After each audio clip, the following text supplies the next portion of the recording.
खबर गिरिडीह से, जहां जेबीकेएसएस के केंद्रीय अध्यक्ष टाइगर जयराम महतो ने 2024 लोकसभा चुनाव गिरिडीह लोकसभा से ऐलान कर एक नई जंग छेड़ दी है और लोकसभा चुनाव की तैयारी में जुट गए हैं। इसी क्रम में गिरिडीह विधानसभा के पचम्बा, मनिकलालो आदि जगहों पर जयराम महतो ने दौरा किया। इस दौरान टाइगर ने ग्रामीणों को अपनी वोट की कीमत समझाने की बात कही है।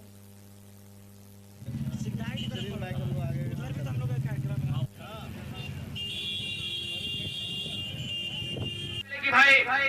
राज सुधरते कैसे? तो मान के चला कि लाठी डंडा के जमाना ना हो कि लठिया से डंडा सब मार के तो बाहर कर देवी, तोर अधिकार छीन ले, तोरा नियम से कागज कलम से लड़े तो। अभी यदि गांव में ककरो बीच आपस में झगड़ा है जाए तो मुखिया जी मीटिंग में जाती तो कि मुहवा से बोले बतिया के माना है ना, एगो पंचायती व्यवहार और सभी पंचवन साइन कर है, यानी कलमा के कागजा। और उम्मीद नहीं था कि लोग इतनी उम्मीद की नजरों से हमें देखेंगे कि हमें एक लोकसभा,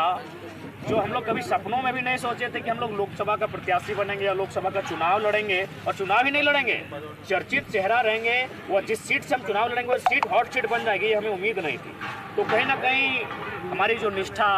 हमारा जो संघर्ष रहा, हमारा जो तप, त्याग और बलिदान इस राज्य के लिए जो 2 सालों में मैंने दिखाया, मेरी जो जीवटता, मेरी प्रतिबद्धता, मेरी कटिबद्धता जो जनता ने देखा, उन्होंने कहा कि आप सड़क में रहकर अगर करोड़ों रुपए का मुआवजा दिला सकते हैं, आप सड़क में बैठकर अगर हजारों लोगों को रोजगार पे लगा सकते हैं, तो आप जैसे शख्स अगर सदन में चले जाएंगे, आप जैसे जानकार, पढ़े लिखे, समर्पित भाव वाले, तो सदन में बैठेंगे तो क्या बदलाव होगा। तो उन्हीं के विश्वास को देखते हुए हम लोगों ने लोकसभा चुनाव लड़ने का फैसला किया है और बाकायदा गिरिडीह से ही हमारी दावेदारी प्रस्तुत हो रही है। और तो गिरिडीह का चूंकि शुरुआत ही होता है गिरिडीह विधानसभा से, तो हम लोग सबसे पहले गिरिडीह विधानसभा के अंतर्गत पीरटार प्रखंड में 2 दिवसीय कार्यक्रम रहा। अब हम लोग गिरिडीह सदर, गिरिडीह जो ग्रामीण क्षेत्र है, जो गिरिडीह लोकसभा के अंतर्गत आता है, वहाँ हमारा कार्यक्रम है। और इसके बाद हम लोग जो 6 विधानसभाएं हमारी लोकसभा के अंतर्गत आती है, वहाँ फोकस करेंगे। और उसके अलावा जो हमारे अन्य प्रत्याशी भी लड़ेंगे हजारीबाग, कोडरमा, धनबाद में, उन सभाओं में जाकर इस राज्य में जो बदलाव का एक शंखनाद हुआ है, लोगों से हम अपील करेंगे